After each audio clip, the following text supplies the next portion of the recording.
One thing that people don't often consider when they're thinking about the church service is the actual physical space in which the service takes place.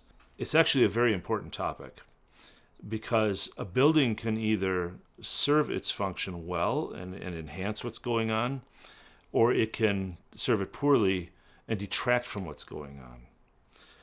Churches have adopted a basic architectural pattern, which is rooted in what is happening in the divine service.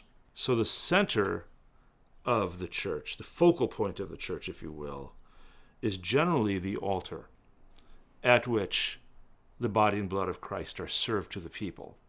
The altar is symbolic of the presence of God because it is the place where God comes to us in this holy sacrament. It is the focal point of the liturgy, and so it becomes the visual focal point of the congregation during the liturgy. And the rest of the church is basically built around that piece of furniture. The other end of the axis of the church, opposite the altar generally, is the baptismal font, which is the entry point into the worshiping community.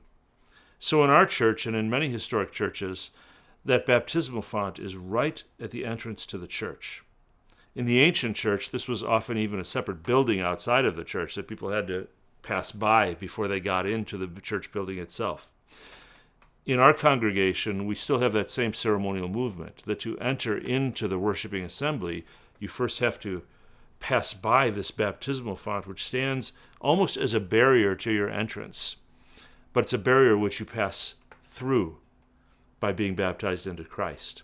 It's physical presence that reminds us of that reality, that we only have a right to be in this place, to receive the things from the altar when we first have been baptized. The other focal point in a Lutheran congregation, and historically in many churches, is the pulpit, where the Word of God is preached to us. These three things taken together are what Lutherans call the means of grace: Holy Baptism, Holy Communion, preaching, and the fourth would be Holy Absolution, which also takes place before either baptismal font or altar.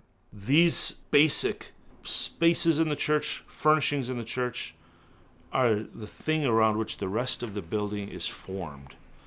And in good church architecture, to which the rest of the building drives us, both visually and spatially.